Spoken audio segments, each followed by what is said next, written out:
আসসালামু আলাইকুম। আপনারা সবাই কেমন আছেন? আশা করি সবাই ভালো আছেন।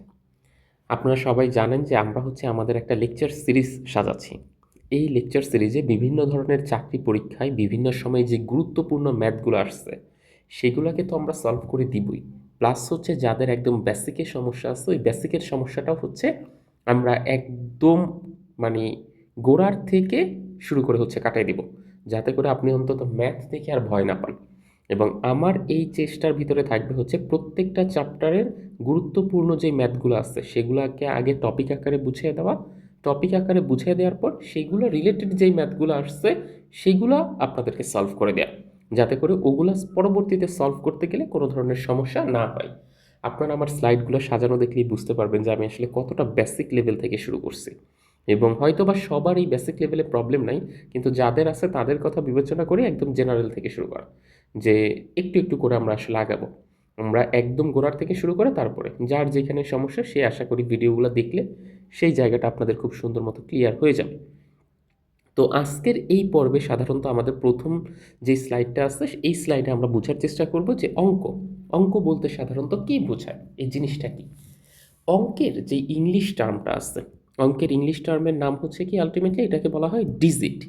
বুঝতে পারছেন? অঙ্কের ইংলিশ টার্মের নাম কি? ডিজিট। এখন যদি আপনাকে হঠাৎ করে কেউ প্রশ্ন করে যে ডিজিট মানে কি, ডিজিট মানে অঙ্ক বেসিক্যালি। এখন এই ডিজিট আসলে ম্যাথ কয় রকমের আছে? ম্যাথে আমাদের ডিজিট বলতে সাধারণত বোঝায় মোট 10টা অঙ্ককে। কয়টা অঙ্ক আছে আমাদের এখানে? মোট 10টা অঙ্ক আছে। এই 10টা অঙ্ককেই ইংলিশ ডিজিট বলা হয়। যেমন এই 10টা অঙ্ক কি কি? আপনি শূন্য থেকে শুরু করবেন। 0, 1, 2, 3, 4, 5, 6, 7, 8, 9। এইখানে দেখেন মোট 10টা আছে। এই 10টাকেই আলটিমেটলি আমাদের ম্যাথসে বলা হয় কি? অঙ্ক। বুঝাতে পারছি? এখন আপনি যদি 9-এর পর 10 লেখাটা আবার শুরু করেন, দেখেন এটার ভিতর একটা 1 আছে আর 0 আছে, এবং এই অঙ্ক দুইটা কিন্তু আবার রিপিট হয়ে গেছে। দ্যাট মিন্স এইটা নতুন কোনো অঙ্ক হইল না। এইটা আগের অঙ্কগুলা দিয়ে সাজানো হচ্ছে নতুন একটা সংখ্যা। তাহলে কনসেপ্টটা কি ক্লিয়ার হয়েছে আপনাদের? অঙ্ক বলতে বেসিক্যালি আমরা আমাদের এখানে কোনগুলাকে বুঝাই? অঙ্ক বলতে বেসিক্যালি আমরা আমাদের এখানে বুঝাই যে আমাদের এই যে 0 থেকে শুরু করে যে 9 পর্যন্ত আসছে, দ্যাট মিন্স 0 থেকে 9 পর্যন্ত যেই 10 জন আসছে, এই 10 জনকে আলটিমেটলি কি বলা হচ্ছে? অঙ্ক বলা হচ্ছে। তাহলে আমাদের এইখানে পরীক্ষায় একটা প্রশ্ন আসতে পারে যে অঙ্ক কয়টা? অঙ্ক আলটিমেটলি 10টা। এবং সেই 10টা কি কি? এই 10টা এই 0 থেকে 9 পর্যন্ত যে মানগুলো, এইটা। তাহলে বুঝতে পারছেন তো এই হিসাবটা? ওকে। এবার দেখি আমরা এটা রিলেটেড একটা প্রশ্ন কি, যেমন আমাদের এইখানে একটা প্রশ্ন এর আগে আসছে, শূন্য সংখ্যার আদি ধারণা কাদের? এটা আপনারা বিভিন্ন সময় বিভিন্ন চাকরি পরীক্ষায় দেখতে পারবেন যে শূন্যটাকে একদম ইনিশিয়াল স্টেজে কারা যাত্রা করছিল, মানে এটার আবিষ্কারক কারা। Who gave first the idea of zero. এটা ঢাকা বিশ্ববিদ্যালয়ের ভর্তি পরীক্ষায় আসছে, খ ইউনিটে মহা হিসাব নিরীক্ষকের ওইখানেও পরীক্ষায় আসছে। এটা ভারতীয়রা প্রথম এই জিরোর ব্যবহারটাকে স্টার্ট করছে। এই যে এখানে যে বললাম না, এই যে এই শূন্যটা, এই শূন্যের ব্যবহারটা স্টার্ট করছে প্রথম কারা? ভারতীয়রা। এবং এরপর থেকেই আমরা আমাদের এই যে অঙ্কের ভিতর এই শূন্যকে অ্যাড করে নিচ্ছি। তারপর থেকে আমরা এই শূন্য সহ তারপরে এই 9টাকে একসাথে ব্যবহার করি। তাহলে বুঝতে পারলাম তো আমরা অঙ্ক জিনিসটা কি। এইবার আসেন আমরা সেকেন্ড যে জিনিসটা বোঝার চেষ্টা করব, সেটা সংখ্যা। সংখ্যা বলতে আসলে কি বোঝায়? সংখ্যা বলতে আসলে বোঝায় কি, এক বা একাধিক অঙ্ক মিলে যেটা তৈরি হয়। কথাটা কি বুঝতে পারছেন? এক বা একাধিক অঙ্ক, শব্দটা একটু লিখি। এক বা একাধিক অঙ্ক, একাধিক অঙ্ক। এখন এক বা একাধিক অঙ্ক কেন এটাকে বলা হয়েছে? কেন একাধিক না, একটাই বা হইতে হবে কেন, আর একাধিকই আলটিমেটলি এখান থেকে হইতে হবে কেন? এই দুইটা শব্দকে আমরা একটু ফোকাস করি। একটা অঙ্ক যেমন আপনি ধরেন 0, এটাও কিন্তু আমরা কি, এটাও একটা অঙ্কও হয় প্লাস এটা একটা সংখ্যাও হয়। এইভাবে শুরু করে আপনি 9 পর্যন্ত যাবেন। That means 0, 1, 2, 3, 4, 5, 6, 7, 8, 9। এই প্রত্যেকটা কিন্তু বেসিক্যালি এক একটা অঙ্ক, আবার সাথে কি এক একটা সংখ্যাও, এই 9 পর্যন্ত। এরপর আপনি যেটা লিখবেন, যেমন 10 লিখছেন, এটাকে কিন্তু আর অঙ্ক বলা যাবে না, এটাকে আপনার বলতে হবে এটা একটা সংখ্যা। এই সংখ্যাটা লেখা হয়েছে কি দিয়ে? আগের ওই এক অঙ্ক আর শূন্য অঙ্ক, এই দুইটা দিয়ে লেখা হয়েছে।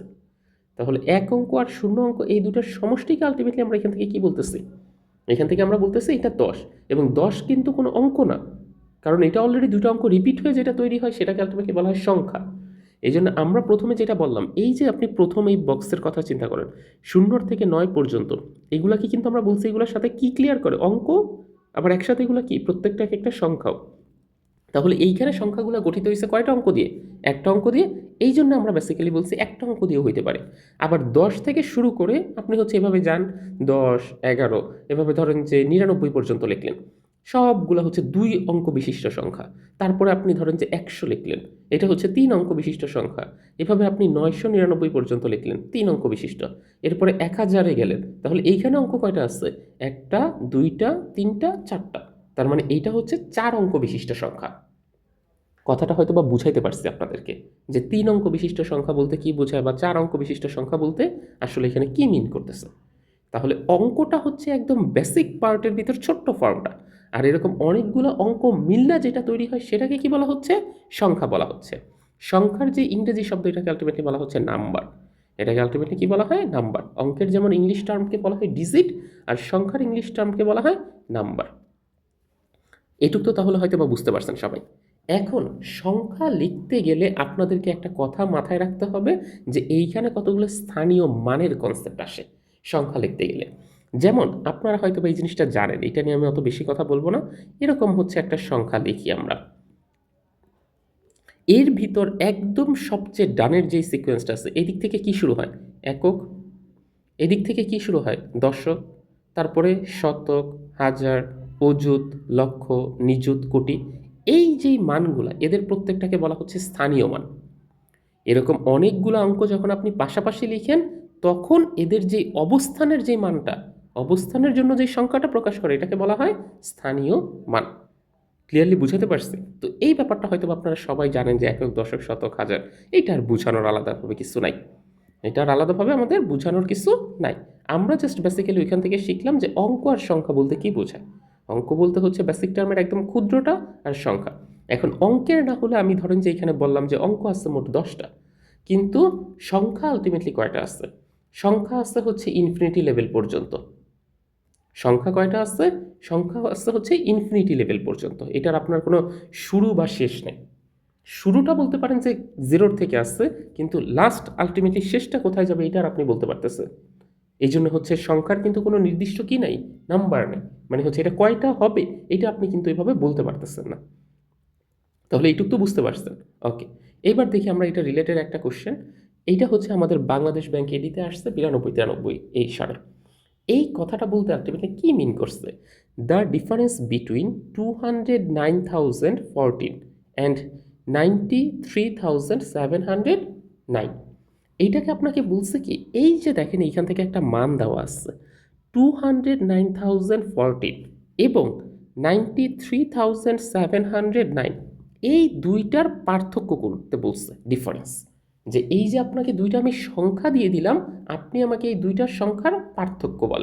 এবং বাংলায় দেখেন এখানে লেখা হয়েছে কি 209,014 এবং 93,709, এই দুইটার অন্তর কত? এই দুইটার অন্তর কত বলতে বেসিক্যালি মিন করছে, অন্তর শব্দের অর্থ হচ্ছে বিয়োগফল।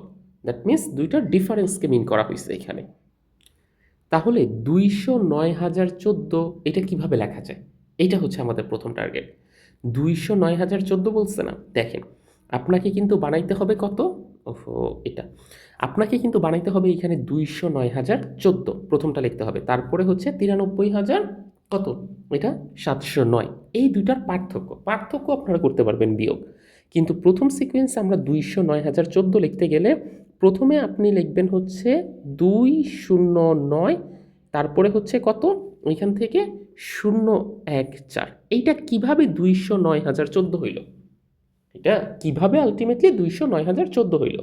প্রথম একটু বোঝার চেষ্টা করেন। প্রথমে আপনি একটু যদি খেয়াল করেন এখান থেকে একদম এই 4-এর এটা কি একক, এটা কি দশক, এটা কি শতক, এরপরের এই ঘরটা কি হাজারের না? এইখান থেকে শুরু করে, তার মানে আপনি যখন 209 লিখছেন তার মানে এই ঘরটা পুরোটা কে ক্যালকুলেট করতেছে? হাজার। কিন্তু এবং এই পার্টিশন থেকে আপনার কত চলে আসতেছে, এইটুক হচ্ছে 209,000, আর এইটুক কত, শুধু 14 বলছে কিন্তু, 209,014, 209। তাহলে এইটুক পার্ট কিন্তু আমার আলাদা, এইটুক আমার আলাদা, এবং লাস্টে থাকবে কত, শুধু 14, এবং লাস্টে হচ্ছে আমার এই যে 14 আসছে, এটা কিন্তু শত না। এটা আপনারা জানেন যে যেই ঘরটা 0 পড়ছে এটা কিন্তু একক দশক শতকের পার্ট, দ্যাট মিনস শতক তো আর বলে নাই, শুধু জাস্ট লাস্টের 14, এর জন্য জাস্ট লাস্টে। তাহলে 209,014 এইভাবে লেখে। এখন এইটাকে যদি আপনি জেনারেলাইজড ফর্মে ক্যালকুলেট করতে চান, জেনারেলাইজড ফর্মে ক্যালকুলেট বলতে আমরা নর্মালি এটাকে আসলে কত বলি, আমরা যখন এটাকে বলি তখন কিন্তু 209,014 বলি না, আমরা বেসিক্যালি এটাকে বলি 2,09,014। এখন 2,09,014 যেই কথা, 209,014 একই কথা, কারণ এই পার্ট পুরোটা কিসের ঘরে পড়ছে, এই পার্ট পুরোটা পড়ছে হচ্ছে হাজারের ঘরে, এই যে 209 যেটা একক দশক শতক, আর এই পার্ট পুরোটা হাজার। তাহলে এইখানের ভিতরে দেখেন এই হাজারের ঘরটা ক্যালকুলেট করলে 209,000 এটুক 14। এইবার আসেন 93,009, 93,709, এইটাকে কিভাবে লেখা যায়? তাহলে ওই যে আবার ক্যালকুলেশনের পার্টে আমি একই কথা, যে এইখানে আপনি করবেন কি, এইখানে আপনি 93,000 বলছে না, তাহলে হাজারের ঘরে কত লিখবেন, 93, 93,709, তাহলে শতের ঘরে কত থাকবে, 7, আর শেষে কত থাকবে, শুধু হচ্ছে 9, তাহলে 09। তাহলে এই পার্টটা দেখেন একক দশক শতক, শতকে কত আসছে, 7, একক দশক শতক হাজার, হাজারে কত আছে, 93,000, তাহলে আপনাকে তো বলছিল 93,700, জাস্ট লাইক লাস্টে এখানে আপনি 9টাকে লিখে দিচ্ছেন। তাহলে এই দুইটার আমাকে বললো কি, এই দুইটার বেসিক আপনি পার্থক্য করতে বলছেন, দ্যাট মিনস বিয়োগফল বের করতে বলছেন। এখন আপনি এখানে বের করে দেন বিয়োগফল, ওইটা তো সবাই পারবেন, দ্যাটস ওয়াই এটা বিয়োগ করলে আলটিমেটলি এটা আসবে। তাহলে এই দুইটা সিকোয়েন্সের পার্থক্য করতে পারলাম না আমরা। আমাদের ভিতরে এখানে অনেকেই হচ্ছে লিখতে গেলে ভুল হবে, এটা 209,014 কীভাবে লিখবে এটা লিখতে পারবে না, এবং এই জায়গাটাই হচ্ছে আপনারা মোস্ট অফ দেম ভুল করবেন, কারণ আমরা আমাদের বাস্তবিক যে কথাবার্তা এটাতে কখনোই এটাকে বলি না যে 209,014, আমরা বলি 2,09,014, ক্লিয়ার? আর এটা তো 93,709, এটা লেখা কোনো ব্যাপার না, এই জায়গাটা আলাদা। তাহলে সংখ্যা রিলেটেড এটাকে আমরা শেষ করলাম। এইবার এর পরের যে টপিকটা আছে এটাকে আমরা বলি যে হচ্ছে ইন্টিজার নাম্বার বলতে কি বোঝায়, ইন্টিজার নাম্বার জিনিসটা আসলে কি। ইন্টিজার নাম্বার বুঝতে হইলে আমাদেরকে আগে একটা জিনিস বুঝতে হবে যে পূর্ণ সংখ্যা বলতে কি বোঝায়। এটা আপনারা হয়তো বা অনেকেই জানেন যে এইখানের হচ্ছে আমাদের 0 থেকে শুরু করে এইখানের সিকোয়েন্সে আমাদের 0, 1, 2, 3 এইভাবে হচ্ছে ডট ডট দিয়ে আমরা যদি ইনফিনিটি পর্যন্ত লিখি, এই প্রত্যেকটাকে আলটিমেটলি বলা হয় পূর্ণ সংখ্যা, কারণ এগুলোর মধ্যে কোনো কি নেই, ভগ্নাংশও নাই, এগুলোর মধ্যে কোনো কি নেই, দশমিক সংখ্যাও নেই। তাহলে এই যে ভগ্নাংশ আর দশমিক দুই ধরনের সংখ্যা, কোনটা, ভগ্নাংশ আরেকটা হচ্ছে কি দশমিক, এই দুই ধরনের সংখ্যা যদি না থাকে কোনো ইয়ার ভিতরে, তাহলে সেটাকে আপনি কি বলতে পারবেন, সেটাকে আপনি পূর্ণ সংখ্যা বলতে পারবেন। দশমিকও নাই, ভগ্নাংশ এখান থেকে নাই, এই দুইটা পার্ট থাকবে না, এই ধরনের সংখ্যাকেই বলা হচ্ছে পূর্ণ সংখ্যা। এখন এই পূর্ণ সংখ্যার ভিতরে আমরা যদি একটা সংখ্যা রেখাকে ক্যালকুলেট করি বা একটা সংখ্যা রেখা যদি কল্পনা করি, সংখ্যা রেখা বলতে বেসিক্যালি কি বোঝায়, যে একটা রেখার উপর কতগুলো সংখ্যা থাকবে, এবং এইটার মিডল পার্টটাকে যদি আপনি 0 ধরে নেন, এবং এইটার যে ডান সাইডটা আছে এদিকে ধরেন যে 1, 2, 3, 4 এইভাবে হচ্ছে বসাতে থাকলেন, আপনি কোন পর্যন্ত বসাবেন, প্লাস ইনফিনিটি পর্যন্ত বসাইলেন। আর এইটার যে বাম সাইডটা আছে এই বাম সাইড আপনি -1, -2, তারপরে হচ্ছে -3 এইভাবে হচ্ছে জাস্ট বসাইতে থাকলেন, কোন পর্যন্ত বসালেন, ইনফিনিটি পর্যন্ত বসালেন, এবং এইটাকে হচ্ছে মাইনাস ইনফিনিটি বলা হয়। আপনি যদি একটা সাইডে এরকম পজিটিভ ইনফিনিটি পর্যন্ত যাইতে থাকেন আর এরকম নেগেটিভ ইনফিনিটি পর্যন্ত এই সাইডে লিখবেন। এখন এই জায়গাটার ভিতরে মনে রাখবেন যে এই ইন্টিজার নাম্বার সবসময় কি হইতে পারে, পজিটিভ নেগেটিভ দুইটা সিকোয়েন্সই হইতে পারে। দ্যাট মিনস এই মাইনাস ইনফিনিটি থেকে এই শুরু করে একদম প্লাস ইনফিনিটি পর্যন্ত যত নাম্বার আছে সবগুলো নাম্বারকে আমরা বলবো ইন্টিজার নাম্বার। কিন্তু এইটার মাঝখানে কিন্তু আপনি একটু খেয়াল করেন যে এইটার মাঝখানে এই যে 0 আর -1-এর মাঝখানে কিন্তু একটা খুব ছোট্ট ফ্র্যাকশন নাম্বার আছে, দশমিক। 0 থেকে 1 পর্যন্ত এটাকে আপনি কি বলতে পারবেন, 0.5 কি, এটাকে এই দুটার মিডল পজিশনে পড়ছে না, এরকম টাইপের দশমিক অথবা হচ্ছে ভগ্নাংশ টাইপের যে মানগুলো আছে এইগুলা অ্যাভয়েড করে আপনি যদি এই মাইনাস ইনফিনিটি থেকে শুরু করে একদম পজিটিভ ইনফিনিটি পর্যন্ত এরকম পূর্ণ সংখ্যাগুলোকে লেখেন, তাহলে সেগুলোকে আপনি বলতে পারবেন হচ্ছে ইন্টিজার নাম্বার। আমি কথাটা তো বুঝাইতে পারছি, ইন্টিজার নাম্বার হচ্ছে পূর্ণ সংখ্যা। এখন এই পূর্ণ সংখ্যার রেঞ্জটা কি হবে, একদম এটা ঋণাত্মক পার্টও হইতে পারে, এটা ধনাত্মক পার্টও হইতে পারে, দুই সিকোয়েন্সের পার্টই হইতে পারে, কিন্তু দুইটা জিনিস হইতে পারবে না। একটা হচ্ছে আমাদের ভগ্নাংশ হইতে পারবে না, আর একটা হচ্ছে দশমিক হইতে পারবে না, এই দুইটা। এবং এর মাঝখান থেকে আপনারা একটা কথা মাথায় রাখবেন, শূন্য কিন্তু হচ্ছে একটা ইন্টিজার নাম্বার, এটাও কিন্তু একটা পূর্ণ সংখ্যা, এটাও একটা পূর্ণ সংখ্যা। এই জন্য পরীক্ষায় একটা প্রশ্ন আসে, শূন্য কি ইন্টিজার নাম্বার, তখন কিন্তু আপনাদেরকে এটা দাগাইতে হবে। এই পজিটিভ টাইপের মান এগুলো দিয়ে আসবে না, নেগেটিভ টাইপের মান এগুলো দিয়ে আসবে না, কিন্তু আপনাকে জিজ্ঞেস করবে শূন্য একটা ইন্টিজার নাম্বার কিনা। তাইলে এই জায়গা থেকে আপনি শুধু ইন্টিজার নাম্বারের শূন্যটার সিকোয়েন্সটাকে মনে রাখবেন, তাহলেই হবে। এরপরে আমাদের যেই টপিকটা আসছে এটাকে আমরা বললে হচ্ছে সংখ্যা গঠন। এই সংখ্যা গঠন থেকে কি কি ধরনের প্রশ্ন আসতে পারে এইটা চলুন এবার হচ্ছে আমরা একটু জেনে নিই।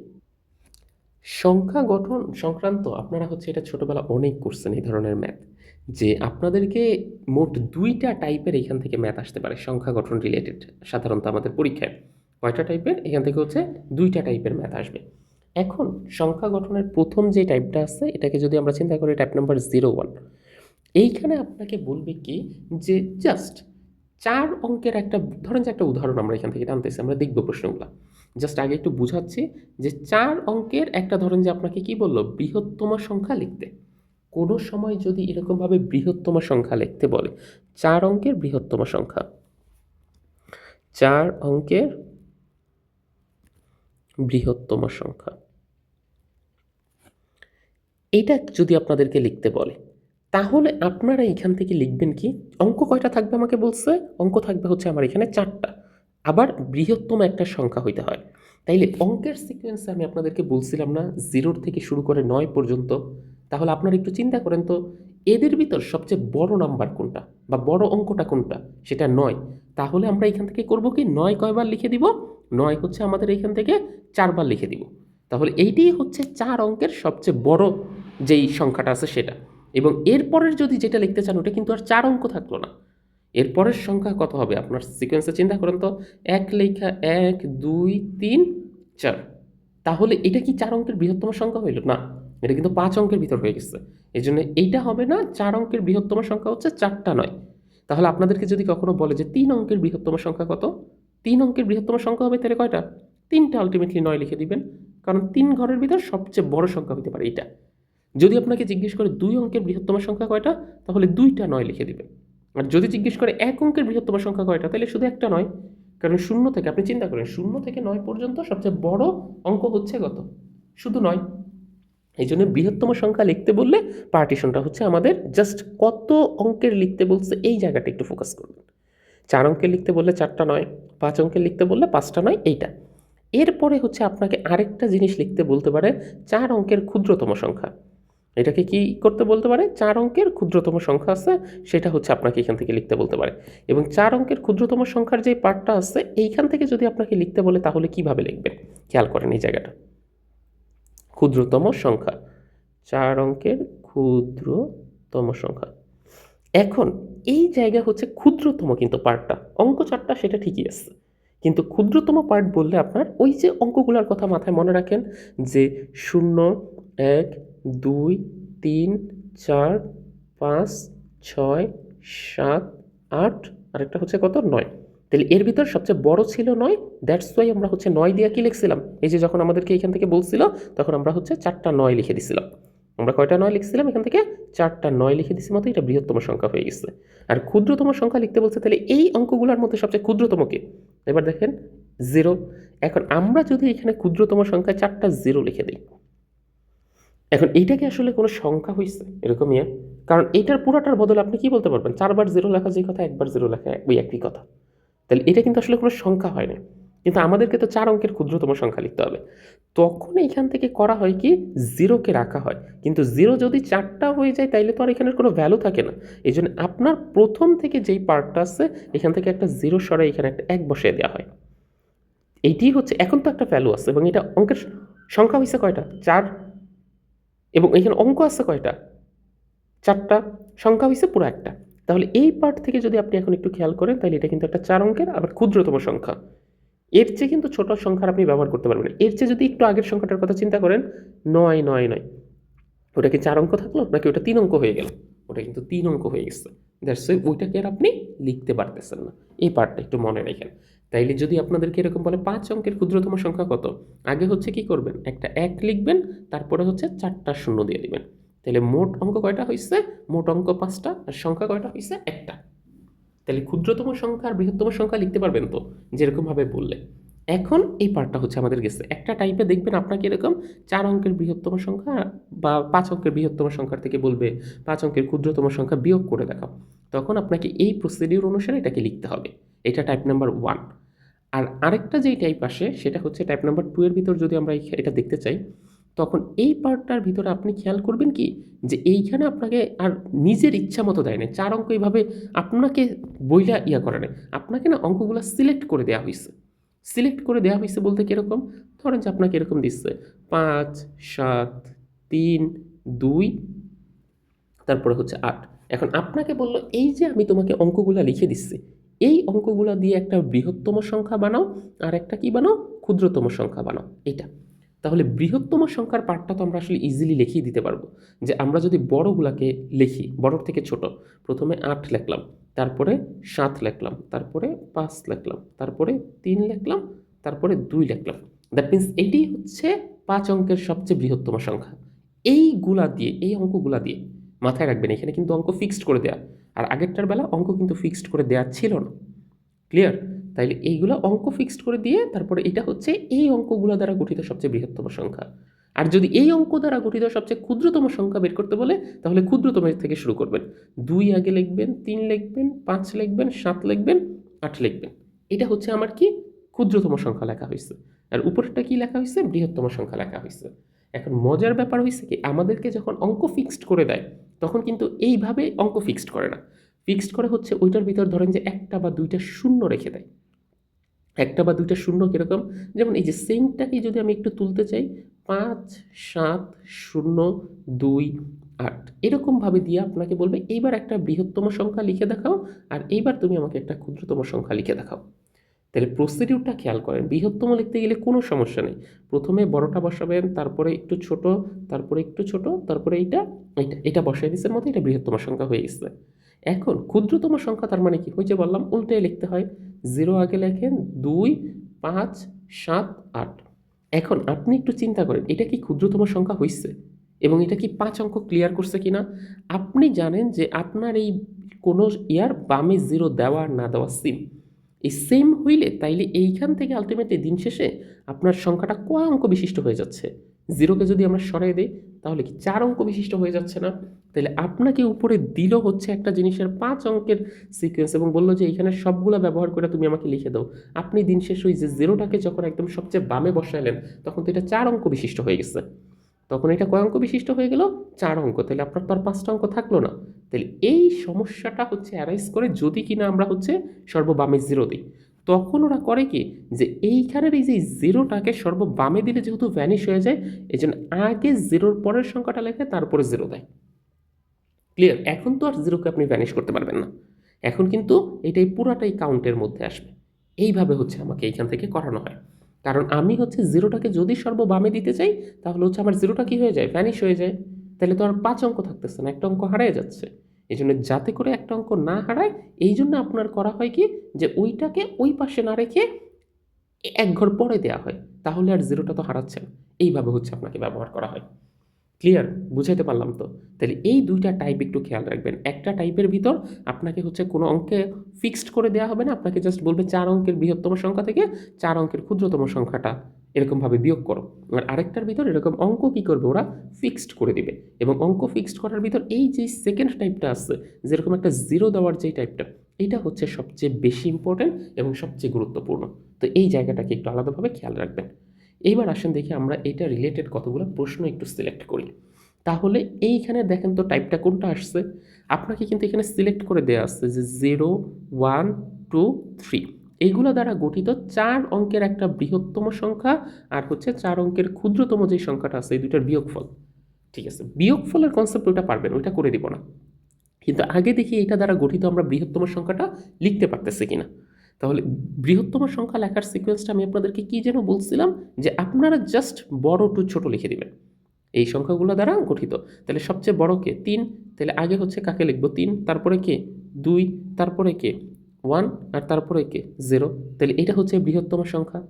তাহলে এইখান থেকে যদি আমরা এবার ক্ষুদ্রতম সংখ্যাটা লিখতে চাই, তাহলে এটা লিখব 0, 1, 2, 3। না, এটা লেখা যাবে না। কেন লেখা যাবে না? কারণ বলছিলামই তো, সর্ববামে জিরোটা ভ্যানিশ করে দেওয়া যায়, এটা আসলে কোনো মান ক্যারি করে না। তাহলে আমাদের কাজ কি হবে, যে এইটাকে এইখানে না রেখে একটা ঘর পরে দিয়ে দেওয়া।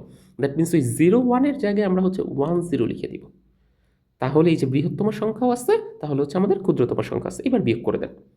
এইবার এটা থেকে এটা বিয়োগ করলে দেখেন যে কত আসে, সেই বিয়োগফলের মানটা হচ্ছে এখান থেকে বের করে ফেলবেন। ক্লিয়ারলি বুঝাইতে পারলাম তো হয়তো আপনাদেরকে ম্যাথটা, যে 0, 1, 2, 3 এটা দ্বারা গঠিত আমাদের যেই 4 অঙ্ক বিশিষ্ট বৃহত্তম সংখ্যাটা আছে, এই বৃহত্তম সংখ্যার থেকে ক্ষুদ্রতম সংখ্যার বিয়োগফলটা বের করতে বললো। তাহলে বৃহত্তম সংখ্যা লিখতে গেলে আমরা জাস্ট বড় থেকে ছোট এটা লিখে দিলেই হয়েছে। ক্ষুদ্রতম সংখ্যা লিখতে গেলে এরকম 0 যখন থাকবে, তখন আমরা এই 0টাকে যদি সর্ববামে লিখি, তাহলে ওইটা ভ্যানিশ করে দেওয়া যায়। এর জন্য যাতে করে ভ্যানিশ করা না যায়, তাহলে তো আর 4 অঙ্ক থাকলো না। হ্যাঁ, ভ্যানিশ করলে কি সমস্যা, অঙ্ক কিন্তু 4টা হচ্ছে না, তখন 3। তখন কিন্তু এই যে এই সাইডের যে শর্তটা আছে, এই শর্তটা আর মানলো না। এই জন্য যাতে করে অঙ্ক 4টা থাকে এবং প্রত্যেকটা অঙ্কের ভিতর এগুলো থাকে, এই জন্য হচ্ছে একটা ঘর পরে 0টা দিবেন এবং পরের ঘরটাকে সামনে নিয়ে আসবেন। তারপরে জাস্ট সুন্দর মতো এটাকে বিয়োগ করেন, দেখেন এখানে এখানে উত্তর কত আসে। এর পরের ম্যাথটাকে যদি আমরা হচ্ছে একটু সলভ করতে চাই, এইটাও সিমিলার টাইপের একটা ম্যাথ। এবং এইখানে আমাদেরকে বলল কি, একটু দেখেন, 0, 1, তারপরে হচ্ছে 4, 6, 9 এই সংখ্যাগুলোকে এক বা একাধিকবার ব্যবহার করতে বলছে। এক বা একাধিকবার ব্যবহার করে 5 অঙ্ক বিশিষ্ট একটা ক্ষুদ্রতম সংখ্যা আপনাকে নির্ণয় করতে বলছে। 5 অঙ্ক বিশিষ্ট হবে প্লাস হচ্ছে ক্ষুদ্রতম। তাহলে আপনার ফোকাস টার্গেট কি থাকবে? এই অঙ্কগুলোকে ব্যবহার করতে বলল, বুঝতে পারছেন? বা সংখ্যাগুলোকে ব্যবহার করে 5 অঙ্কের একটা ক্ষুদ্রতম সংখ্যা আপনাকে নির্ণয় করতে বলল। এই জায়গাগুলোকে যদি আপনি একটু পয়েন্ট আউট করে রাখেন, তাহলে প্রথম হচ্ছে ওই যে ক্ষুদ্রতম সংখ্যাটাকে যদি আমরা একটু লিখতে চাই, তাহলে আমরা এটাকে কিভাবে লিখব? ওই যে 0, 1, 4, 6, 9 এটাই হচ্ছে ক্ষুদ্রতম থেকে, মানে ছোট থেকে বড় লিখে দিলে এটাই ক্ষুদ্রতম সংখ্যা হয়।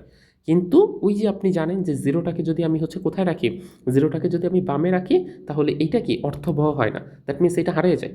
তাইলে আর এইটা, এই যে এই 5 অঙ্ক বিশিষ্ট সংখ্যা আমার রইল না, এইখানের এই 5 অঙ্ক বিশিষ্ট সংখ্যাটা রইল না, তাহলে হইল 4। তাহলে আমাদের করণীয় কি, আমরা জাস্ট একটা ঘর আকফর করে দিব, যে আগে লিখব 1, তারপরে লিখব 0। তাহলে এইটাই হচ্ছে আমাদের এখান থেকে কি 5 অঙ্ক বিশিষ্ট এই অঙ্ক বা সংখ্যাগুলোকে ব্যবহার করে সবচেয়ে ক্ষুদ্রতম সংখ্যা। দ্যাট মিনস এখানের উত্তর হবে এইটা। ওকে, তারপরেরটা যদি আমরা দেখি, what is the difference between 6 digit largest and smallest number? তার মানে আপনাকে বলছে 6 অঙ্কের বৃহত্তম সংখ্যা আর ক্ষুদ্রতম সংখ্যার বেসিক পার্থক্যটা কত হবে। তাহলে আসেন 6 অঙ্কের বৃহত্তম সংখ্যা লেখার টেকনিকটা তো বলেই দিচ্ছি। আপনি আগে করবেন কি, জাস্ট 6টা এরকমভাবে কি লিখে দিবেন, 9 লিখে দিবেন। এটাই হচ্ছে কি 6 অঙ্কের বৃহত্তম সংখ্যা।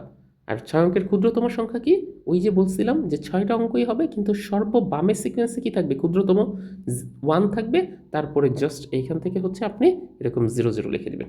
এটা হচ্ছে আমাদের 6 অঙ্কের। দেখেন এটা কিন্তু আমাদের টাইপ নাম্বার 1। দ্যাট মিনস আপনাকে এখানে 6 অঙ্ক বলছে, কিন্তু 6 অঙ্ক ফিক্সড করে দেয়নি, 6টা অঙ্ক দিয়ে দেয়নি। এই জন্য যদি এরকম না বলে, তাইলে হচ্ছে আপনাকে কি বলছিলাম, যে 6টা অঙ্ককে জাস্ট লাইক রিপিটেডলি এরকমভাবে লিখে দেন। 6টা 9 লিখলে এটা 6 অঙ্কের বৃহত্তম সংখ্যা, আর একটা 1 লিখে 5টা 0 লিখলে এটা হচ্ছে কি 6 অঙ্কের ক্ষুদ্রতম সংখ্যা। এখন এই দুটার বিয়োগফল বের করেন, এই দুটার বিয়োগফল বের করে দেখেন এখান থেকে কত আসে। তাহলে ওইটি হচ্ছে 6 অঙ্কের বৃহত্তম সংখ্যা আর ক্ষুদ্রতম সংখ্যার বেসিক পার্থক্য। এর পরেরটা যদি একটু খেয়াল করেন, এইটাও হচ্ছে কত নম্বরের, 1 নম্বর টাইপে। 5 অঙ্কের বৃহত্তম সংখ্যা আর ক্ষুদ্রতম সংখ্যা দুইটার যোগফল কত? 5টা অঙ্ক ফিক্সড করে দিচ্ছে আপনাকে? না, 5টা অঙ্ক ফিক্সড করে দেওয়া হয়নি। তাহলে 5 অঙ্কের বৃহত্তম সংখ্যাটা আমরা কিভাবে বের করব? জাস্ট লাইক 5টা 9 লিখে দিব। কয়টা 9? 5টা 9। আর 5 অঙ্কের ক্ষুদ্রতম সংখ্যা, একটা 1 লিখে 4টা আলটিমেটলি কি করব, 0 বসায় দেব। এবার বিয়োগ করেন, দেখেন এখান থেকে কত আসে। এটারই হচ্ছে 5 অঙ্ক, সরি এটা তো যোগফল বের করতে বলছে, এই যে যোগফল। তাহলে এই দুইটা যোগ করে দেন, দেখেন এখান থেকে যত আসবে সেটাই হচ্ছে আমাদের এখানের কি হবে, উত্তর হবে। 5 অঙ্কের বৃহত্তম সংখ্যা, তাহলে 5টা অঙ্কই আমার হইছে। দেখেন তো উপরেরটাও কি 5টা অঙ্ক না? আবার নিচেরটাতেও কয়টা অঙ্ক, 5টা অঙ্ক না? তাহলে 5 অঙ্কের বৃহত্তম সংখ্যাও লিখলাম, 5 অঙ্কের কি লিখলাম, ক্ষুদ্রতম সংখ্যাও লিখলাম, আর এই দুইটা যোগ করে দিতে বলছে। ওকে, তাহলে এটা আমাদের গেছে। এর পরেরটা দেখি আমাদেরকে কি বলছে, 5 অঙ্কের বৃহত্তম সংখ্যা হতে 4 অঙ্কের ক্ষুদ্রতম সংখ্যা বিয়োগ করলে কত হবে। এইটা হচ্ছে আপনাদেরকে আমি লিখে দিলাম, আপনারা হচ্ছে কমেন্ট বক্সে এটার উত্তরটা দিয়েন যে এখানে আসলে কত আসবে। এটার আমি করলাম না। টাইপ নাম্বার কত বুঝতে পারছেন তো? টাইপ নাম্বার 1, 5টা অঙ্ক ফিক্সড করে দেওয়া নেই। এটার বৃহত্তম সংখ্যা থেকে ওই 5 অঙ্কেরই ক্ষুদ্রতম সংখ্যাটা আপনারা বিয়োগ করবেন, তাহলেই দেখবেন উত্তরটা কত আসে। অবশ্যই আমাকে হচ্ছে কমেন্ট বক্সে জানাবেন। এর পরেরটা সিকোয়েন্সে দেখি এটা কত নম্বর টাইপ। এটা হচ্ছে আমাদের বলল কি যে 0, 1, 2, 3 দ্বারা গঠিত 4 অঙ্কের বৃহত্তম এবং ক্ষুদ্রতম সংখ্যার বিয়োগফল।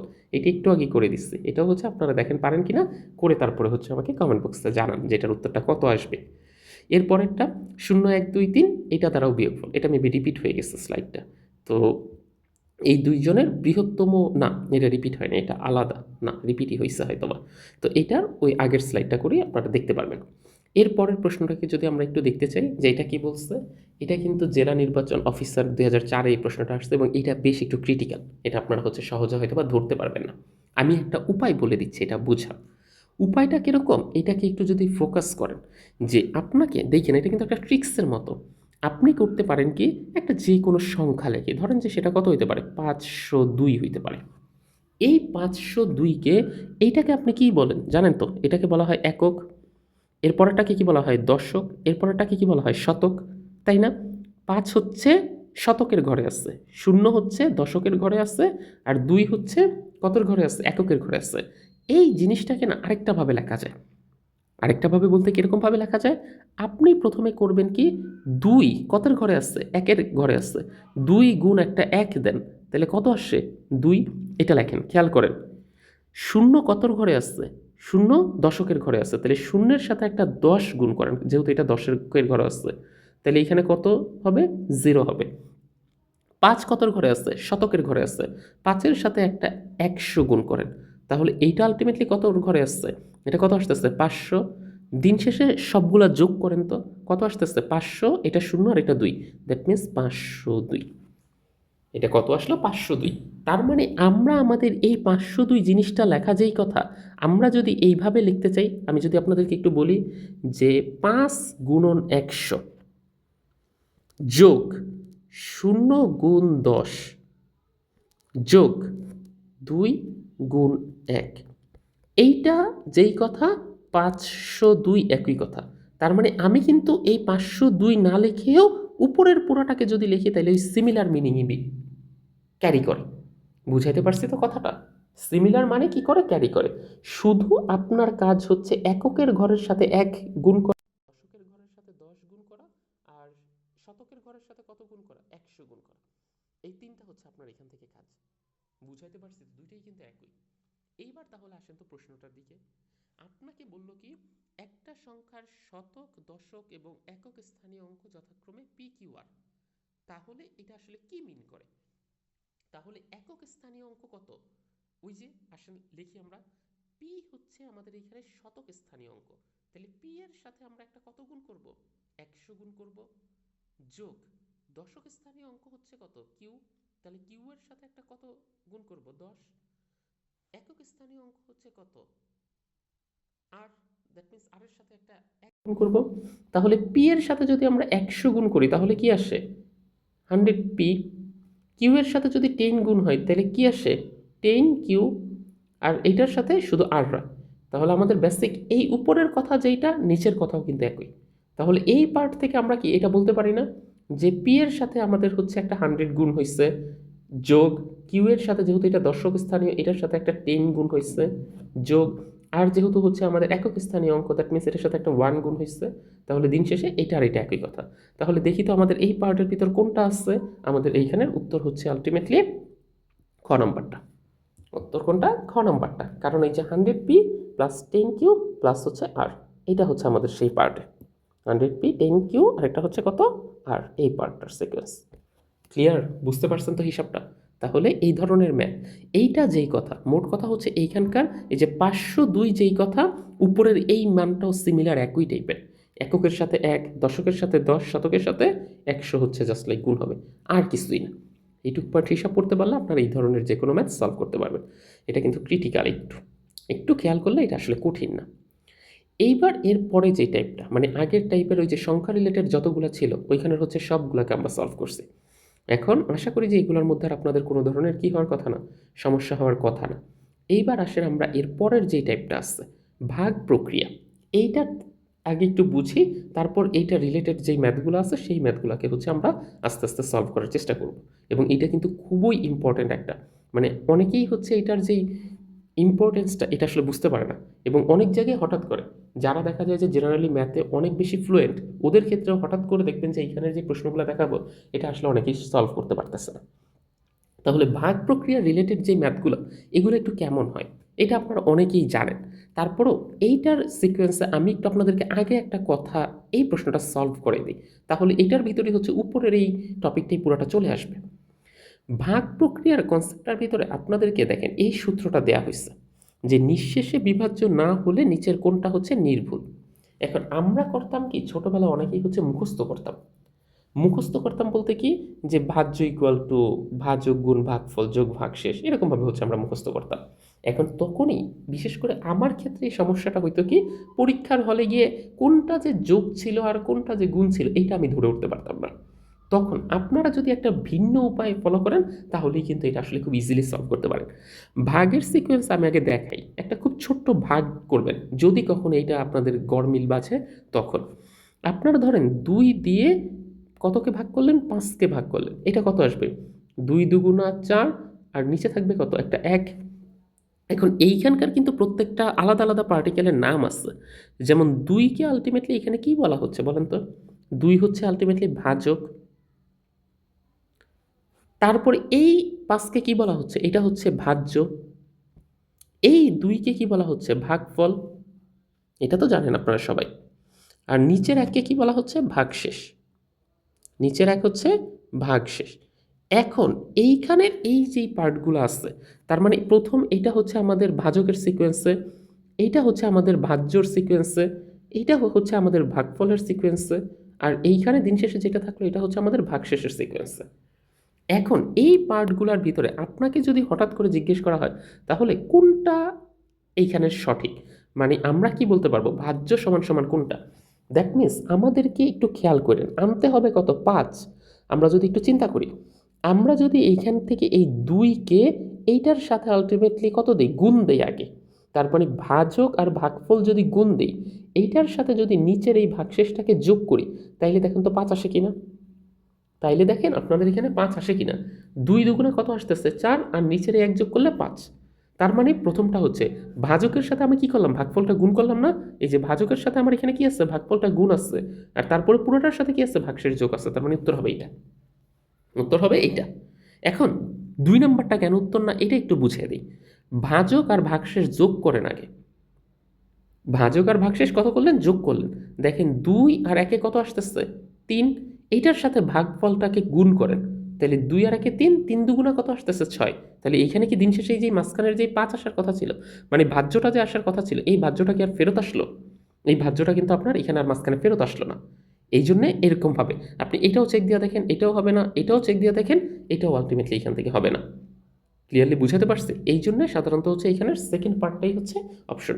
এইভাবে যদি আপনারা একটা ভিন্ন আরেকটা করে দেখেন তো, যে এইটার ক্ষেত্রে কি হয়, ধরেন যে মাঝখানে একটা, কারণ আপনার কিন্তু নিঃশেষে বিভাজ্য না হলে বলছে, আপনি কিন্তু এরকম ধরতে পারেন না যে 3কে আপনি 6কে 3 দিয়ে ভাগ করছেন, 3 দুগুণা 6, তাহলে এখানে কত আসবে, 0 আসবে। এইটা দিয়ে কিন্তু আপনি হিসাব মিলাইতে পারবেন না, কারণ এটার মধ্যে কিন্তু এই যে নিচের দেখেন ভাগশেষ যেটা, এটা কিন্তু 0 হয়ে গেছে। দ্যাট মিনস এটা দিয়ে উত্তর মিলবে না। আপনাকে হচ্ছে নিঃশেষে বিভাজ্য না হলে, নিঃশেষে বিভাজ্য না হলে কথার অর্থই হচ্ছে এইখানে কি থাকবে, এখানে হচ্ছে আপনার ভাগশেষ থেকে যাবে। তাহলে আপনি 7 দিয়ে ধরেন যে আপনি কতকে ভাগ করলেন, 22কে ভাগ করলেন, তাইলে 3 7 21, এটা দিয়েও আপনি চেক করে দেখেন তো ওই একই সিকোয়েন্স হইল কিনা। ভাজ্য বের করতে গেলে ভাজক আর ভাগফল আগে কি করতে হচ্ছে, গুণ দিতে হচ্ছে, তাহলে 3 7 কত 21, এটার সাথে নিচের এই ভাগশেষটাকে কি করতে হয়, যোগ করতে হয়। দ্যাট মিনস এই প্রথম যেটা আছে এটাই হচ্ছে আমাদের এখান থেকে উত্তর।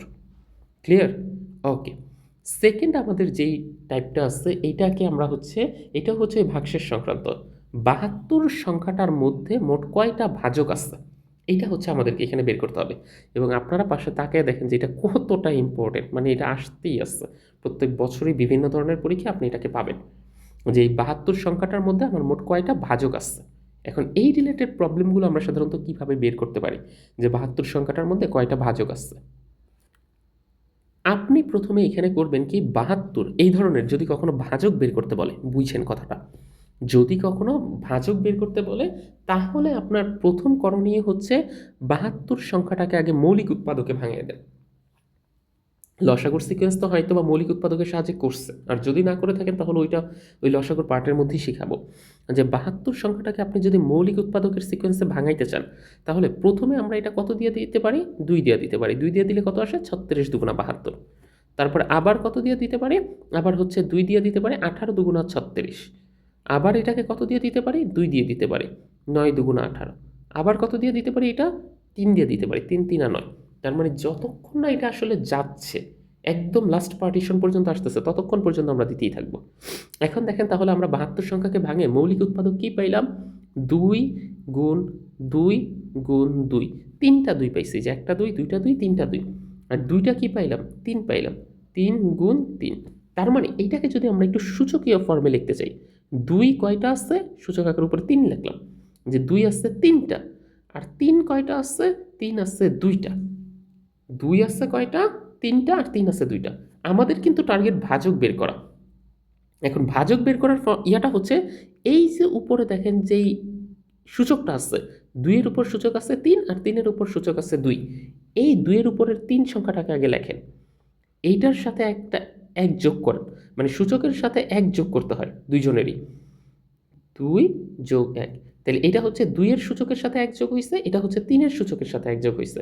তারপরে জাস্ট এই দুইটাকে আলটিমেটলি আপনি গুণ করে দেন, কত আসে, তাহলে 3 আর 1 4 আর 2 আর 1 3, তাহলে 3 4 কত আসছে, 12টা। সুতরাং 72-এর ভিতর ভাজক আছে কয়টা, 12টা। ক্লিয়ার? আমি একটু আরেকবার বলি যদি না বুঝে থাকে। এইখানে আপনার প্রথম করণীয় হচ্ছে যে 72-এর ভিতর আপনার কাছে জানতে চাইছে যে 72 সংখ্যাটা ভাজক কয়টা। তাহলে ভাজক কয়টা এইটা বের করতে গেলে আপনাকে প্রথমে এটা মাথায় রাখতে হবে যে আপনাকে ওই সংখ্যাটাকে আগে মৌলিক উৎপাদকে ভাঙাইতে হবে।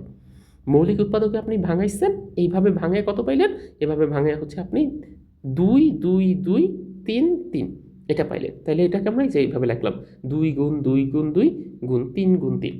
এখন এটাকে যদি আমরা সূচকীয় ফর্মে লিখতে হবে, কিন্তু সূচকীয় ফর্মে 2 আছে কয়টা, 3টা, তাহলে 2 এর উপর 3। 3 আছে কয়টা, 3 আছে 2টা, তাহলে 3 এর উপর কত, 2 লিখলাম। এখন এই যে উপরের যে সূচক দুইটা আছে, এই সূচক দুইটার সাথে আলাদা আলাদা আগে 1 যোগ করবেন, যোগ করে তারপরে এই দুইজনকে গুণের ভিতর রেখে দেবেন, তাহলেই হচ্ছে এটার উত্তর। ক্লিয়ার? আসেন আমরা আরেকটা করে দেখি। আপনাকে এইখানে বললো যে 540 এই সংখ্যাটার ভিতর ভাজক কতগুলো আছে, তাহলে প্রথম টার্গেট হচ্ছে কি 540 সংখ্যাটাকে আমাদের মৌলিক উৎপাদকে ভাঙাইতে হবে। একটু আগে যেটা বললাম যে যেইটাই দিয়ে দিবে ওইটাকে আগে মৌলিক উৎপাদকে ভাঙাবেন। 2 দেওয়া দিলে এটা কত আসে, 270 আসে। তারপরে আবার যদি আমরা এটাকে 2 দিয়ে দিতে চাই তাহলে আসে হচ্ছে 135 আসে। এরপরে আবার যদি হচ্ছে আমরা এটাকে 3 দিয়ে দিতে চাই, 135কে 3 দিয়ে যায়, তাহলে 3 দিয়ে দিলে এটা আসে কত, 3 45 135। তাইলে এটাকে যদি আমরা এবার কত দিয়ে দিতে চাই, 3 দিয়ে আবার যায়, 3 15 45। আমরা যদি এটাকে আবার দিতে চাই 3 দিয়ে, 3 5 15, তাহলে এইটা হচ্ছে আমাদের এটাকে মৌলিক উৎপাদকে ভাঙানো। তাহলে এটাকে একটু লিখি আগে, 2 আসছে কয়টা, 2টা, 3 আসছে কয়টা, আলটিমেটলি 3টা, আর 5 আসছে কয়টা, একটা।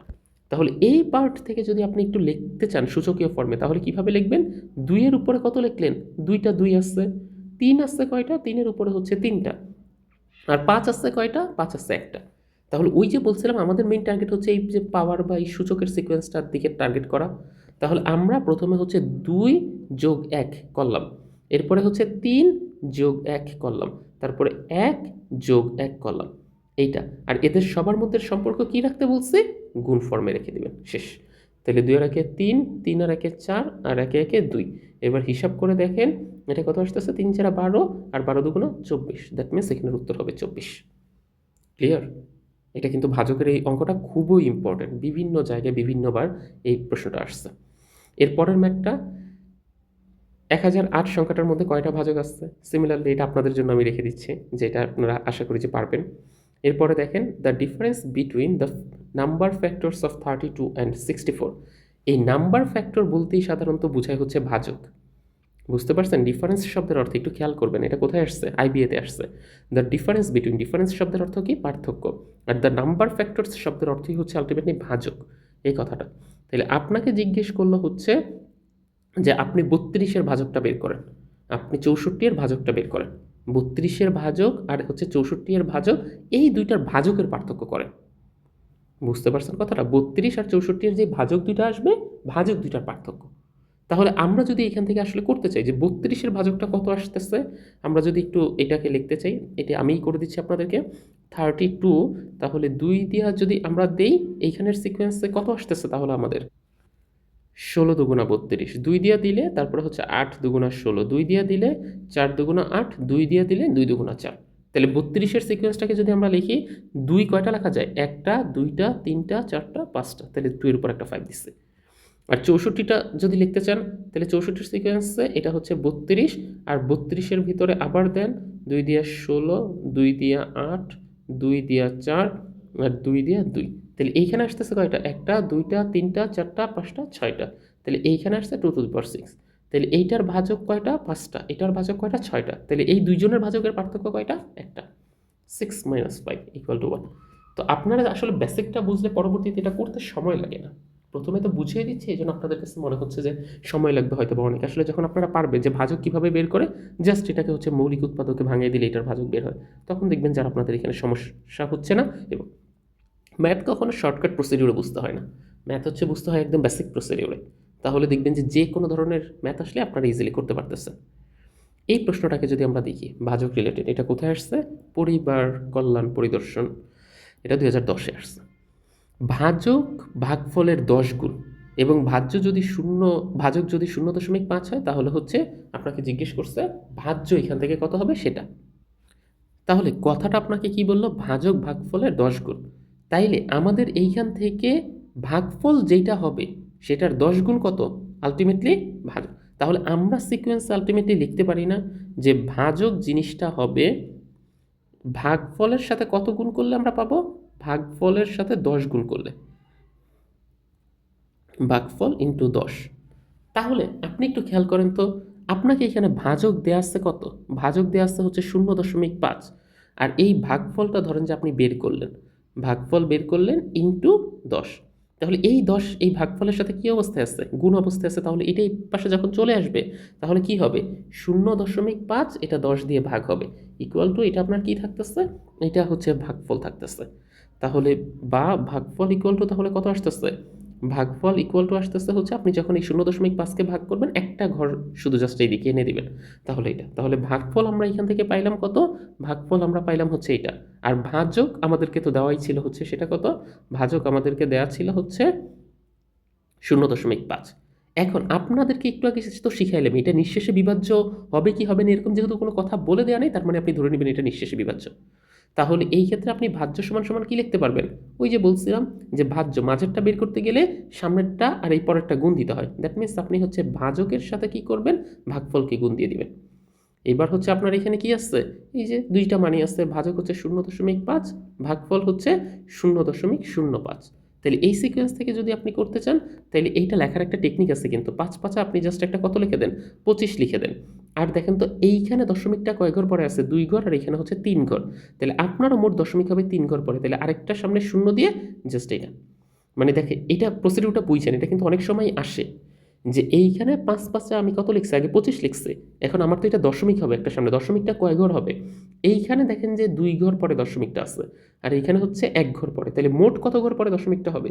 3 ঘর। তাহলে দেখেন তো আমি 3 ঘর পরে মিলাতে পারছি কিনা? এটাই হচ্ছে এটার উত্তর। এটা আসলে হাতে হাতেই করা যায়। এরপরে যেই টপিকটা আসছে সেটা হচ্ছে বিভাজ্যতা সংক্রান্ত টপিক। বিভাজ্যতা সংক্রান্ত টপিক থেকেও দেখা যায় যে মাঝে মধ্যেই আমাদের বিভিন্ন জায়গার চাকরির পরীক্ষায় এই ম্যাথগুলো আসে। আমাদের পরীক্ষায় সাধারণত হচ্ছে বিভাজ্যতা রিলেটেড যে ম্যাথগুলো আসে তার ভিতরে সবচেয়ে বেশি আসে কোনো একটা সংখ্যা 2 দ্বারা বিভাজ্য হবে কিনা হঠাৎ করে জিজ্ঞেস করে, 4 দ্বারা বিভাজ্য হবে কিনা, তারপরে হচ্ছে 5, তারপরে 3, 9, এই ধরনের জিনিসগুলো দিয়ে বিভাজ্য হবে কিনা সেটাই হচ্ছে জিজ্ঞেস করে সবচেয়ে বেশি। এখন প্রথমে হচ্ছে আপনাকে যদি একটা জিনিস একটু শিখিয়ে দেওয়া যায়, ধরেন যে কোনো একটা সংখ্যা লিখলাম, একটা সংখ্যা দিয়ে আমরা হচ্ছে সবগুলো প্রসিডিউরকে জানি, 5, 7, 0, 8, 1, এই সংখ্যাটা ধরেন যে লিখলাম। এইটা 2 দ্বারা বিভাজ্য হবে কিনা এইটা হচ্ছে আপনি কিভাবে বুঝবেন? 2 দ্বারা বিভাজ্য হবে কিনা, 3 দ্বারা বিভাজ্য হবে কিনা, 4 দ্বারা, তারপরে হচ্ছে 5 দ্বারা, তারপরে 6 দ্বারা, আরেকটা হচ্ছে কত দ্বারা, 9, 7 আসে না সচরাচর, 9 দ্বারা হচ্ছে, এইগুলো হচ্ছে সবচেয়ে বেশি আসে। তাহলে প্রথমে আপনাকে একটু রুলসগুলো বলে দিচ্ছি, আপনি একটু খাতায় লিখে নিন। প্রথমে আপনি একটু খেয়াল করেন যে কোনো একটা সংখ্যা 2 দ্বারা বিভাজ্য হবে কিনা। এইটা যদি আপনাকে জিজ্ঞেস করে, আপনি জাস্ট দেখবেন লাস্টের একদম যেই মানটা আছে, এই মানটা কি জোড় আসছে নাকি বিজোড় আসছে। যদি লাস্টের এই মানটা জোড় থাকে, শুধুমাত্র তখনই ওই সংখ্যাটা আলটিমেটলি 2 দ্বারা বিভাজ্য হবে। তাহলে এই সংখ্যার একক স্থানীয় অঙ্ক কত আসছে, 1 আছে, তাহলে এটা 2 দ্বারা বিভাজ্য হবে না। ক্লিয়ার? 2 দ্বারা শুধুমাত্র বিভাজ্য হবে যাদের একক স্থানীয় অঙ্কতে জোড় সংখ্যা থাকে। একক স্থানীয় অঙ্কতে জোড় সংখ্যা না থাকলে কখনোই ওইটা 2 দ্বারা বিভাজ্য হয় না। জোড় সংখ্যা কোনগুলো? যেমন ধরেন যে 0, তারপরে হচ্ছে 2, তারপরে হচ্ছে 4, 6, তারপরে 8, এই কয়েকটা যদি থাকে, এই 5 জন যদি থাকে, 0, 2, 4, 6, 8, এরা যদি থাকে হচ্ছে এই লাস্টে, তাহলেই আপনি বুঝে নেবেন যে ওই সংখ্যাটা 2 দ্বারা বিভাজ্য হবে। আদারওয়াইজ সে 2 দ্বারা বিভাজ্য হওয়ার কোনো সম্ভাবনাই নাই। 3 দ্বারা বিভাজ্য হবে কিনা এটা বের করতে গেলে আপনাকে পুরো সংখ্যাটাকে যোগ দিতে হবে। দ্যাট মিন্স আপনি একটু যোগ দেন, 5 যোগ 7 যোগ 0 যোগ 8 যোগ 1, এই পুরোটাকে যোগ দিলে আমাদের কত আসে? 7 আর 5 12, 12 আর 8 20, আর মোট হচ্ছে 21। এইবার আপনি দেখেন এই যে যোগ করে যে যোগফলটা পাইছেন, এইটাকে আপনি 3 দিয়ে ভাগ দিয়ে দেন। ভাগ কত? 3। যদি দেখেন যে এটা মিলে গেছে, তাহলে হচ্ছে আপনার এই সংখ্যাটা 3 দ্বারা বিভাজ্য হয়েছে। আর যদি দেখেন যে এই ভাগফলটা না মিলে, তাহলে এটা এখানে কি হবে না, এটা আলটিমেটলি 3 দ্বারা বিভাজ্য হবে না। ক্লিয়ার? 3 দ্বারা বিভাজ্য হওয়ার রুলসটা কি, যে আমার যেই এইখানের অঙ্কগুলো দেয়া আছে সবগুলো অঙ্ককে আমি আগে যোগ করব। সবগুলো অঙ্ককে যোগ করার পরে যেই আমার যোগফলটা আসবে, সেই যোগফলটাকে আমি ভাগ দিব হচ্ছে 3 দিয়ে। তারপরে যদি ভাগফলটা নিঃশেষে বিভাজ্য হয়, সেক্ষেত্রে ওইটা মিলবে, আর না হয় মিলবে না। 4 দ্বারার সিকোয়েন্সটা হচ্ছে, আপনি জোর ইয়ার বেলা, ওই যে 2 এর বেলা যেমন শেষের শুধু একটা ঘর দেখছেন, এইবার একটা ঘর না দেখে শেষের 2টা ঘরকে দেখবেন। দ্যাট মিন্স একক আর দশক, লাস্ট 2 ডিজিট। এই লাস্ট 2 ডিজিট যদি আপনার ভাগ 4, 4 দ্বারা ভাগ করলে যদি হচ্ছে নিঃশেষে বিভাজ্য হয়, তাহলে হচ্ছে এই সংখ্যাটা ইয়া হবে। যেমন 81 সংখ্যাটাকে যদি আপনি 4 দিয়ে ভাগ করেন এই লাস্ট 2 ডিজিটকে, তাহলে দেখবেন এটা কিন্তু আলটিমেটলি নিঃশেষে বিভাজ্য হয় না। তাইলে এই সংখ্যাটা 4 দ্বারা বিভাজ্য হচ্ছে না। ক্লিয়ার? এই সংখ্যাটা কিন্তু 4 দ্বারা আমাদের কি হবে না, বিভাজ্য হবে না। এটা হচ্ছে 4 দ্বারা বিভাজ্য কিনা এটা বুঝতে পারবেন। 5 দ্বারা বিভাজ্য কিনা এটা বোঝার খুব সহজ একটা টেকনিক আছে। শেষের এই লাস্ট 2টা ঘরে যদি কখনো আপনার 0 আর হচ্ছে কত থাকে, লাস্টের এই 2টা ঘরে যদি 0 আর 5, এই সংখ্যা 2টা থাকে, লাস্টের 2টা ঘরে না, লাস্টের একটা ঘরে, সিঙ্গেল ফর্মে আপনি চিন্তা করতে পারেন যে শুধুমাত্র ওই 2 এর মতো লাস্টের একটা ঘরে যদি 0 অথবা 5 থাকে, তাহলেই আপনি ধরে নিতে পারেন যে এইটা 5 দ্বারা বিভাজ্য হবে। যেহেতু আমার এই সিকোয়েন্সে নাই, তার মানে এটা 5 দ্বারাও বিভাজ্য হচ্ছে না এই লাস্টের, কারণ এখানে 1 আসছে। আমি তো বলতেছি এখানে যদি 0 থাকে আর 5 থাকে, বুঝতে পারছেন, তাহলে কিন্তু এটা 5 দ্বারা বিভাজ্য হবে। 6 দ্বারা বিভাজ্য হবে কি না এইটা আলাদাভাবে চেক করা লাগে না। মানে আপনি 2 দিয়া দেখবেন যে এটা বিভাজ্য হয়েছে কিনা, 3 দিয়া দেখবেন যে এটা বিভাজ্য হয়েছে কিনা। যদি 2 আর 3 দুই ক্ষেত্রেই এটা বিভাজ্য হয়, তাহলে কিন্তু আলটিমেটলি এখানে কি হবে, এই সংখ্যাটা কি দিয়ে বিভাজ্য হবে, 6 দ্বারা। কারণ 6কে ভাঙলে আপনি দেখেন 3 গুণ 2 লেখা যায়, 3 গুণ 2 যেই কথা 6, এই জন্য দেখতে হয় 3 দ্বারা বিভাজ্য হয়েছে কিনা, 2 দ্বারা বিভাজ্য হয়েছে কিনা। এবং মনে রাখবেন 2টা দিয়েই বিভাজ্য হইতে হবে। ধরেন যে শুধু 3 দ্বারা বিভাজ্য হয়েছে কিন্তু 2 দ্বারা বিভাজ্য হলো না, বা 2 দ্বারা বিভাজ্য হয়েছে 3 দিয়ে বিভাজ্য হলো না, তাহলে কিন্তু 6 দ্বারা বিভাজ্য হবে না। যদি 2 3 উভয় ক্ষেত্রেই কমপ্লিট করে তাহলে হবে। যেমন আমার এই ক্ষেত্রে কিন্তু এটা 2 দ্বারা বিভাজ্য হয় নাই, আমার এই ক্ষেত্রে এটা 2 দ্বারা বিভাজ্য কি হয় নাই, কিন্তু 3 দ্বারা বিভাজ্য হয়েছিল। 2টা দিয়ে তো আর একসাথে হয় নাই, দ্যাট মিন্স আপনার এটা 6 দ্বারাও বিভাজ্য হবে না। বোঝা গেছে? 9 এর কনসেপ্টটাও সিমিলারভাবে বের করতে হয়, দেখতে হয় 3 দ্বারা বিভাজ্য হয়েছে কিনা। যদি আপনি দেখেন যে 3 দ্বারা বিভাজ্য হয়েছে, তাহলে ওই যে 3 3 আর 9, দ্যাটস ওয়ে আপনি দেখবেন যে এটা 9 দ্বারা বিভাজ্য হবে। যেহেতু আমার এখানে এটা 3 দ্বারা বিভাজ্য হয়েছে, তাহলে এটা 9 দ্বারাও বিভাজ্য হবে। ক্লিয়ার? আপনাকে জাস্ট আমি একটা চার্টের মধ্যে দিয়ে সবগুলা করাই দিলাম। 2 3 4 5 6 9। আসেন আরেকটাকে হচ্ছে আমরা সংখ্যা পিক করি, এই সংখ্যাটা দিয়ে দেখি আমাদের সিমিলার প্রসিডিউরে হয় কি না। যে কোনো একটা সংখ্যা ধরেন যে 3 2 5, তারপরে হচ্ছে 3 1, এরকম একটা সংখ্যা ধরছেন। এখন আপনি দেখেন তো এটা 2 দ্বারা হবে কি না। 2 দ্বারা যেন কি বলছিলাম, সবার শেষের ইয়াটাকে আলটিমেটলি জোড় হইতে হয়। দ্যাট মিন্স 0 2 4 6, 8 এরকম হইতে হয়। আসছে কোনোটা? এই যে লাস্টের যে এটা কত আসছে? 1 আসছে, তাহলে এটা 2 দ্বারা বিভাজ্য হবে না। শেষ। 3 দ্বারা হবে কিনা এটার জন্য সবগুলাকে আগে যোগ দিতে হবে। 3 আর 2 কত আসছে? 5, 5 আর 5 10, 10 আর 3 কত? 13, আর 1 14, তাহলে 14 সংখ্যাটা কি আলটিমেটলি 3 দ্বারা এই যোগফলটা ভাগ যায় না? তার মানে এটা 3 দ্বারাও ভাগ যাবে না। 4 দ্বারা এটা ভাগ যাবে কিনা এটা যদি আমরা চেক করতে চাই, শেষের 2টা ঘরকে একসাথে পিক করতে বলছিলাম। কয়টা ঘর? 2টা ঘর। তাহলে শেষের যদি 2টা ঘরকে আমরা একসাথে পিক করি তাহলে 31 আসে। 31 সংখ্যাটা কি 4 দ্বারা ভাগ করা যায়? না। তার মানে এটা 4 দ্বারাও বিভাজ্য হবে না। 5 দ্বারা বিভাজ্যের সংখ্যাটা কি বলছিলাম? শেষের 2টা ঘরকে, শেষের একটা ঘরকে আপনি জাস্ট দেখবেন 0 অথবা 5 আছে কিনা। দেখেন তো শেষের একটা ঘরে আছে 1, তাহলে এটা তো 0 বা 5 নাই, তাহলে এটা 5 দ্বারাও বিভাজ্য হবে না। 6 দ্বারাটা বলছিলাম আলাদাভাবে বের করা লাগে না, 3 আর 2 দিয়ে বিভাজ্য হয়েছে কিনা। 2 দিয়েও বিভাজ্য হয় নাই, 3 দিয়েও বিভাজ্য হয় নাই, সুতরাং 6 দিয়েও বিভাজ্য হবে না। আপনাকে যদি জিজ্ঞেস করা হয় এটা 9 দ্বারা বিভাজ্য হবে কিনা, দেখতে হয় ওই যে 3 3 9, 3 দিয়ে বিভাজ্য হয়েছে কিনা, হয় নাই, দ্যাট মিনস এটা 9 দিয়েও বিভাজ্য হবে না। একদম সিম্পল। আপনি যদি একটু রুলসগুলো মাথায় রাখতে পারেন খুব সহজেই এটা বের করে ফেলতে পারবেন। তাহলে আপনাদেরকে আমি একটা হোমওয়ার্কস দিচ্ছি, এইটা একটু কমেন্ট সেকশনে করে জানান তো যে 0 2 3 8 1 এই সংখ্যাটা 2 3 4 5 কোনটা কোনটা দ্বারা বিভাজ্য হয় আর কোনটা কোনটা দ্বারা বিভাজ্য হয় না, এইটা হচ্ছে দেখি আপনারা করতে পারেন কিনা। এখন আসেন যে এইখান থেকে আমরা হচ্ছে এই রিলেটেড প্রশ্নগুলো দেখি যে এই রিলেটেড কী কী প্রশ্ন আসছে এর আগে। এই রিলেটেড যে প্রথম প্রশ্নটা আমাদেরকে এখানে দেওয়া হয়েছে, নিচের কোন সংখ্যাটা 4 দ্বারা বিভাজ্য হবে। 4 দ্বারা বিভাজ্য হওয়ার জন্য আমি আপনাদেরকে শর্ত কি বলছিলাম, যে লাস্টের যেই পার্টটা আছে লাস্টের পার্টের 2টা ঘর দেখতে হয়। আপনি হচ্ছে দেখেন প্রথমটার ভিতর 33, বুঝাই যাচ্ছে 33কে 4 দ্বারা বিভাজ্য হবে না। 56 এটাকে যায় কিনা? অবভিয়াসলি 56 সংখ্যাটা কিন্তু কি দিয়ে ভাগ যায়, একটু খেয়াল করে দেখেন, এটাকে 4 দিয়ে যদি আমরা দেই তাহলে 4 একে 4, কত থাকলো? 16, 4 4 আর 16, দ্যাট মিনস এটা হয়ে গেছে, সুতরাং উত্তর এটা। বাদ বাকি দুইটা আর দেখারও দরকার নেই আপনার। এর পরের প্রশ্নটাকে যদি একটু খেয়াল করেন, if the integer x is divisible by 5 but not by 2 then which one of the following is never an integer. এইখান থেকে আপনাকে বললো কি যে এক্স হচ্ছে একটা পূর্ণ সংখ্যা। পূর্ণ সংখ্যা মানে বলছিলামই তো যে 1 2 3 এরকম টাইপের যে সংখ্যাগুলো এটাকে। এখন এই পূর্ণ সংখ্যা যেটা কিনা 5 দ্বারা ঠিকই বিভাজ্য হয় কিন্তু এটা 2 দ্বারা বিভাজ্য নয়, তাহলে নিচের কোনটি কখনো হচ্ছে পূর্ণ সংখ্যা হইতে পারে না। এই পার্টটাকে আমরা সাধারণত কিভাবে সলভ করতে পারি, এইখানে আপনাকে বুঝতে হবে। আপনাকে বলছে এই সংখ্যাটা, এখানের মেইন ফ্যাক্টরটাই হচ্ছে এইটা যে 2 দ্বারা বিভাজ্য নয়। মনে রাখবেন যেই সংখ্যাটা 2 দ্বারা বিভাজ্য নয় সেটা কখনো কি দ্বারা ভাগ করতে পারি না, আমরা 24 দ্বারা ভাগ করতে পারি না। কারণ 2 দ্বারা যেটা বিভাজ্য হবে সেটা অলওয়েজ কি দ্বারা বিভাজ্য হবে? 24 দ্বারা বিভাজ্য হবে। সুতরাং এখানে প্রথম উত্তর হচ্ছে এটা। এর পরের পার্টটাকে যদি আমরা এটা দেখতে চাই, the sum of 3 digits X Y Z is 12. What is the largest 3 digit number that can be found using each of the digit exactly once. আমাদেরকে এখানে বললো যে 3টা সংখ্যা আছে, একটা হচ্ছে এক্স আছে, একটা ওয়াই আর একটা জেড, এই 3টার সমষ্টি, দ্যাট মিনস সাম শব্দের অর্থ হচ্ছে যোগফল। সাম শব্দের অর্থ যোগফল, এই 3টার যোগফল কত বলে দিল? 12। এর মধ্যে বলল কি যে সংখ্যা 3টাকে একবার ব্যবহার করে গঠিত 3 অঙ্কের বৃহত্তম সংখ্যাকে বের করতে বলছে।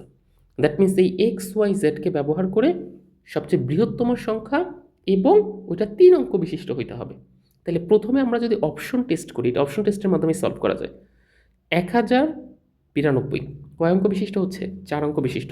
তাহলে এটা তো আমাকে বলছে 3 অঙ্কের বৃহত্তম সংখ্যা বের করতে, এটা তো 4 অঙ্ক হয়েছে, দ্যাট মিনস এটা বাদ আগে, এটা আগেই বাদ। এইটাও 4 অঙ্ক, এটাও বাদ। এখন দেখেন তো 3 অঙ্কের ভিতরে এইটা এইটা এইটা, এই 3 জনের ভিতরে বড় কে আসছে? বড় এইখানের পার্টিশনে সিকোয়েন্সে কত আসছে? 930 আসছে। আর এটা কত আসছে? 921, এটা 912, তাহলে বড় হচ্ছে এটা। তাহলে আমাকে বলছে যে এইখানে বৃহত্তম সংখ্যা, তাহলে এটাও 3 অঙ্ক, এটাও 3 অঙ্ক, এটাও 3 অঙ্ক এবং 3 অঙ্কের বৃহত্তম সংখ্যাকেও আমি পিক করলাম। এখন দেখি তো এইগুলোর সবগুলোর যোগফলটা 12 কিনা। তাহলে এটার যোগফল কত আসে? 9 10 11 12, 9 10 11 12, প্রথম দুইটা 12, আবার এটা হচ্ছে কত? 12। তাহলে 3 জনের যোগফলই কত আসছে? 12 আসছে। এবং তাহলে 3 জনের ভিতর সবচেয়ে বড় সংখ্যা কোনটা? এটা। তাহলে হচ্ছে এটা। আপনাকে জাস্ট এখানে প্রত্যেকটা শর্ত একটা একটা করে দেখতে হবে।